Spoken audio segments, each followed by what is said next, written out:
Why Nick Fuentes? I interviewed Fuentes. Well, I should just give the publicly available information on this, which is that I was in an extremely personal and bitter war with Fuentes like 3 weeks ago.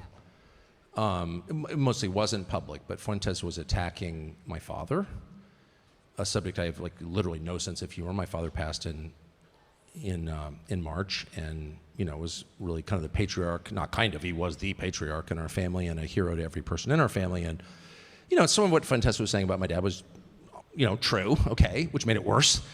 But I was just so offended by that I couldn't deal with it, and my son and my wife. So I was really mad at Fuentes, and then I did an interview, and just out of the, I was so mad it like popped out, and I attacked Nick Fuentes.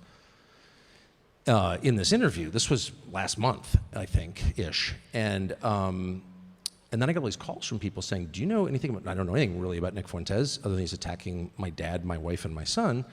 And it was like, actually, Nick Fuentes is the single most influential commentator among young men, like period. He's got 5 million subscribers on Rumble. It's bonkers, and I didn't know any of it. I mean, I'm 56, so I'll just like state the obvious, like he's not our demo. My oldest child is 31, like much older than Nick Fuentes. So I kind of missed a lot of this stuff. I pride myself on not missing things. I totally missed that.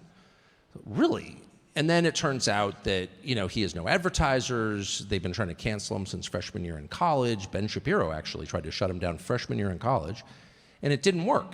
In fact, it had the opposite effect. So I was like, and so I talked to a million people I know, like, maybe I should interview Nick Fuentes to hear what is this actually? And so I decided to do it, and I thought it would be controversial. I didn't think it would become what it's become.